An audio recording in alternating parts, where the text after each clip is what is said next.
Assalamualaikum warahmatullahi wabarakatuh. Alhamdulillah, salatu wassalamu ala rasulillah wa ala alihi wa sahbihi wa man walah, ma ba'd. Anak-anakku yang saleh, dicintai oleh Allah subhanahu wa ta'ala, kita lanjutkan pelajaran fikih kita pada pertemuan yang ke-10, halaman 43. Silakan dilihat bukunya.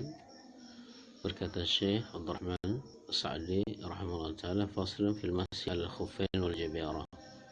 Fasal mengusap khuf, sepatu, dan juga perban ketika bersuci atau berwudu. Fa in kana alaihi khuffan wa nahwuhuma masaha alaihima in syaa. Jika seorang memakai khuf atau sepatu, bisa juga di sini kaos kaki atau sandal atau yang semisalnya, maka dia boleh mengusapnya tanpa mencuci kakinya kalau dia mau. Ketika berwudu dan berat untuk dilepaskan sepatunya atau kaos kakinya, tatkala mencuci kaki maka tidak perlu untuk dibuka atau dicopot, tinggal diusap saja bagian atasnya. Atau karena cuaca dingin yang ekstrim yang membuat seorang itu berat untuk melepaskan sepatunya atau kaos kakinya, maka ketika berwudu tidak perlu dibuka, cukup diusapkan saja bagian atasnya. Yauman wa lailatan lil mukim. Untuk yang mukim atau diam di tempat tinggalnya, tidak pergi jauh, waktunya adalah sehari semalam. Setelah selesai sehari semalam, maka dia bersuci lagi, kemudian boleh untuk memulai lagi untuk memakai sepatunya sehari semalam berikutnya lagi. Wa salasata ayyamin bilayalihinna lil musafir. Dan 3 hari 3 malam bagi orang yang safar atau bepergian jauh.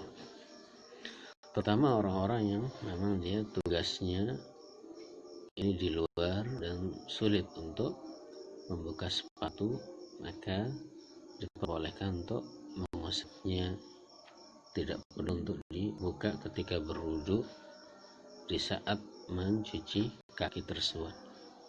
Bisyarti yalbasaha ala taharatin, dengan syarat dia memakai sepatu atau kaos kaki atau sandal tersebut itu sebelumnya dia dalam keadaan bersuci, sudah bersuci kemudian berwudu. Wala yamsahuhuma illa fil hadasil asghar. Dan dia boleh mengusapnya untuk hadas kecil. Maksudnya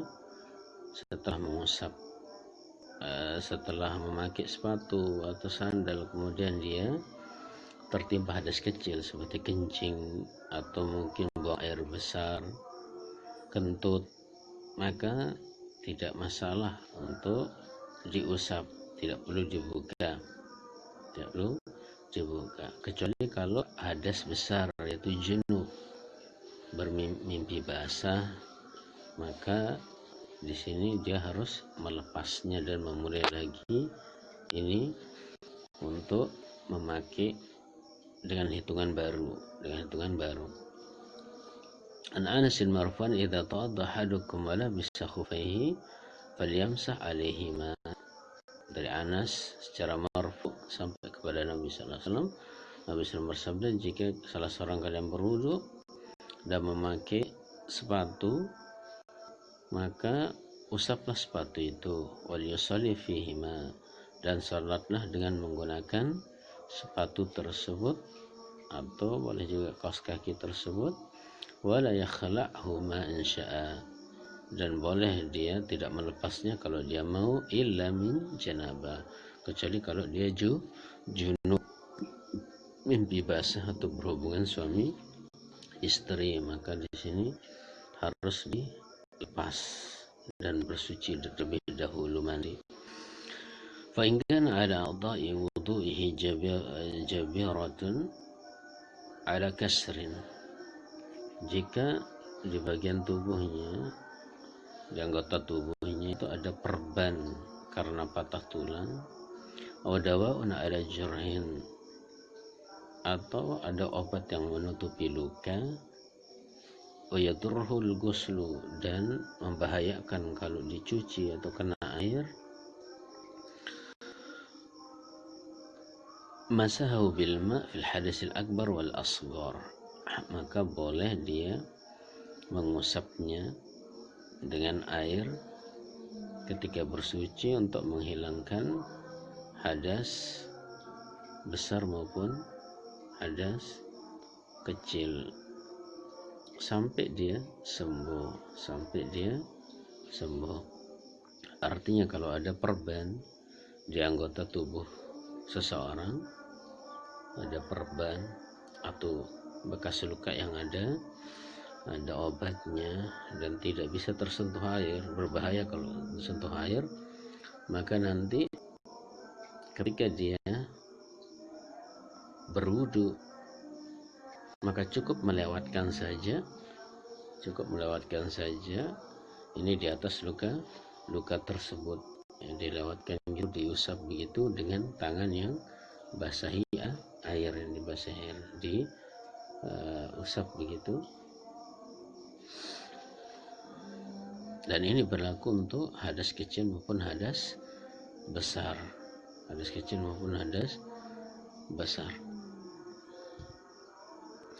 Wasifatu masil khufain ayam saha akthara zahirihima, dan cara mengusap sepatu adalah mengusap sebagian besar dari atasnya. Jadi yang diusap adalah bagian atasnya, jadi bagian atas dari sepatu. Misalnya ini yang diusap adalah bagian atasnya, bukan bagian bawahnya, bukan bagian bawahnya. Wa amal jabirah fayamsahu ala jami'iha, adapun perban maka diusap seluruhnya, kemudian bagian anggota badan yang tidak sakit itu baru diperceki oleh air atau dituangkan air. Adapun khusus luka tersebut ini cuma dilewati saja, diusap begitu dengan tangan yang sudah dibasahi oleh air.